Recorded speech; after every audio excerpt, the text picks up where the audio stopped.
আমাদের জীবনে যাই ঘটে তা কিন্তু আগের থেকে ভগবান লিখে দেন, তাই বলা হয় সব লেখা। কিছু সম্পর্ক আমাদের জীবনে এভাবে আসে, যেটা আমি আজ এই ভিডিওতে বলবো যে কি সংকেত হবে সত্যিকারের ভালোবাসা যখন আমরা বুঝব। সেটা ডিভাইন লাভ বলা যায়, টুইন ফ্লেম বলা যায়, সোলমেট বলা যায়, যাই বলি আমরা। কিন্তু এটা কি করে বুঝবো যে যে এখন এসছে আপনার লাইফে সে সত্যিকারের আপনার ভালোবাসা? তো প্রথম সংকেতই হলো গিয়ে যে সে যখন আসবে আপনার লাইফে তখন সময়টা কিন্তু ভুল হবে। বলতে গেলে রাইট পারসন কেম ইন রং টাইমে। কারণ হলো কি আপনি তখন স্টেবল থাকবেন, আপনার হয়তো কোনো রিলেশনে অলরেডি এক্সিস্টিং রিলেশন মোটামুটি চলছে, বা কারো খুব খারাপ ডিভোর্স হয়েছে, এরকমও হতে পারে। কিন্তু তার ইমোশনালি সেটেল, বা তারা ফিনান্সিয়ালি সেটেল, স্টেবল লাইফ তারা জীবনযাপন করছেন, আর তাদের এখন কোনো রিলেশনশিপের দরকার নেই, এখন তারা নিজেরাই ইন্ডিপেন্ডেন্ট। তো ওই সময় মনে হবে যে এই মানুষটার এখন কি দরকার ছিল, এখন তো না আসলেও হতো, সারা জীবন তো কাটিয়েই দিলাম। কারণ তখন বয়সের একটা ব্যাপার থাকবে যে এই বয়সে প্রেম হবে নাকি। তারপরে যে সংকেত হবে সেটা হলো গিয়ে কোনো না কোনোভাবে সে আর আপনি যেরকম আকাশ পাতাল, থটস যেরকম আপনাদের খুব মিলবে, কিন্তু মানুষের সামাজিক মতে আপনারা কিন্তু আলাদা থাকবেন। হয়তো এই ডিফারেন্স খুব বেশি থাকতে পারে। অনেক সময় দেখা গেছে অনেক ছোট মেয়ে বা পুরুষ মানুষরা অনেক এইজে বড়, অনেক সময় দেখা গেছে যে তাদের রিলিজিয়াস ফ্যাক্টরস আছে যেটার মধ্যে বিয়ে হয় না। ন্যাশনালিটি ফ্যাক্টর হতে পারে, অনেক দূরে থাকে, এটাও হতে পারে। সামাজিকভাবে কোনোভাবেই আপনার সম্পর্কটা মেনে নেওয়া যায় না, এরকম আপনাকে সবাই উপদেশ দিবেন, কিন্তু মন তো কারো কথা শোনে না।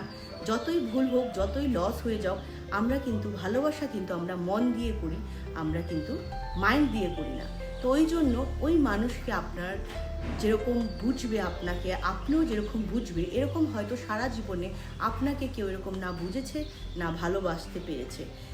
সে যেমনটাই ভালোবাসবে সেটাই আপনার সারা জীবন আপনার হয়তো খোঁজ ছিল, আপনি বুঝতে পারেন নাই, কার্মিক রিলেশন ছিল আগে, বা কর্ম আগেই ব্যাড কর্মাস আমরা যেরকম পাস্ট লাইফের এখন ভুগতে লাগবে, তারপর গিয়ে আমরা কিন্তু এরকম ধরনের রিওয়ার্ড হিসাবে এরকম মানুষ পাই।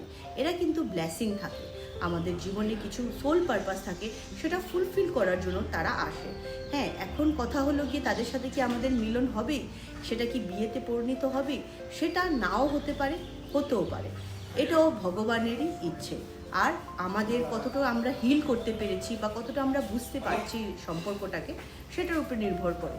তো ওই জন্য আমাদের আমাদের কর্মও ভালো রাখতে লাগবে, আমাদের পজিটিভ থটস, অ্যাফার্মেশন এসব ভগবানকে জানাতে লাগবে প্রেয়ারের থ্রুতে যে আমাদের তাদের দরকার আছে। অনেক সময় দেখা যায় এতটাই কষ্টের থাকে এই সম্পর্ক, বা এতটাই সামাজিক যেহেতু মিলমিশ থাকে না এই সম্পর্কের মধ্যে, কোনো সামাজিক মত থাকে না, তার জন্য দেখা যায় অনেক সময় বিচ্ছেদ হয়ে গেছে। কিন্তু তারা যদি সত্যিকারের ভালোবাসা তাদের হয়, তারা কিন্তু শেষটা দেখেই ছাড়ে, আর একসাথে তারা সংসারও করতে পারে। বেশিরভাগ সময় দেখা গেছে যদি এই জীবনে করতে না পারে, তো শুরুর থেকে তারা কিন্তু নেক্সট জার্নিতে, এটা সোল কন্ট্রাক্ট থাকে যে নেক্সট জার্নিতে আমরা আবার শুরু থেকে শুরু করব।